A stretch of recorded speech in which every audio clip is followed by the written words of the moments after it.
why aren't more people, understanding what's happening? And I have to tell her, pretty much this isn't something that is being put on the mainstream media. We're vilified in the mainstream media. The evidence that, should be heard by the rest of the world is not being heard. Instead, we're being told about celebrity and entertainment and what have you. So my mother was asking, why? Well, guess what? This is an opportunity, a tremendous opportunity for everyone here in New York City to participate and to get to the answers that we need. And those people, such as Stephen Jones and Richard Gage and everyone who would be able to speak in a court of law, under subpoena power, they'd be able to speak about the evidence that's being found. The fact of the matter is very simple, okay? We were lied to. And we need to get to the answers, or else this may happen again, another type of incident like this. I don't want to speculate on theory. I have my own opinions about it, but I will say that NYCCan.org, this is a tremendous opportunity for everyone here in the city of 8 million people, city was affected the most by the catastrophe, to be able to put their names to a piece of paper and say, yes, we want to see that question, and we want to be able to say yes to a new investigation come November. Where do folks go to find out more about the petition? WeAreChange.org? They'd be able to go to nyccan.org. We're going to be getting a link up soon on wearechange.org. They'd be able to go to the left-hand button bar and okay, but the main site is nyccan.org. Anyone would be able to go there, take a look at the petition, take a look at FAQs, take a look at the executive committee that's been set up, be able to donate. We're looking for donations. We're getting on average about $1 a signature. We need about 30,000 more signatures to ensure that a very safe way for us to override any decision by the city council to ensure that we get on the November That's right. You've ballot. already got more signatures than you need, correct? But absolutely. And the reason why we've done that is because we know that the city clerk is looking to perhaps try to cancel out a lot of the signatures that we've given for whatever reason. We want to make sure that this gets on the ballot. This is the real chance for a real investigation into the murder of my uncle and 3,000 others. My uncle should be standing here with me today. Instead, I'm on the phone and I'm pleading with people to take a look at what we've done for the past year in collecting these signatures and what We Are Change has done, what NYC Can has done, what InfoWars has done, with so many people that have come and spoken out about what happened. Now is the time to do it, and I really appreciate you, Alex, having me on the show. Oh, Manny, we appreciate you, but listen, you're a tireless voice for liberty and freedom, and if we don't bring these murderers to justice, you're right, they'll continue to commit all these other crimes. But what I wanted to ask you about with this is, what is the procedure going to be if they just refuse the signatures or try some type of chicanery? Even that will be a victory, because then it will beg the question, why are they refusing to do this, even when law says if we have these petitions, this happens?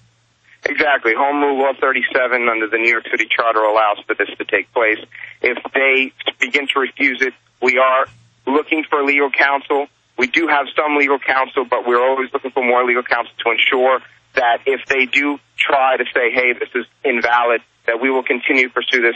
This will not be stopped. The very fact that so many people now are informed about it, so many people have already signed that petition.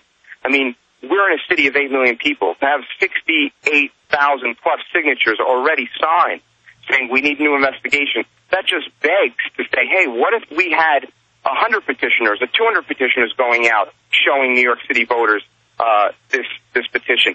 How many more signatures could we get? It shows that New York City understands what we were told. Yeah, what have you got? Story. What have you got? 80+% of New York. That's what the New York Times poll said. Do you believe we've been lied to about 9/11? 84%. That was 3 years ago. Absolutely. 3 years ago, 84% in a scientific poll. Look, we've won the war for 9/11 truth in that we've woken up the public. But the public all feels like they're by themselves. The public feels like they're the minority. We're the majority. And look at how more and more about government-sponsored terror comes out. And now the chief counsel of the 9/11 Commission comes out and says we made a deal with the Pentagon to lie about what really happened. I mean, we're this close to exposing these murderers. Manny, do you think the people that carried out the attacks ever thought that I would stand up, that you would stand up, that so many others would stand up and speak out?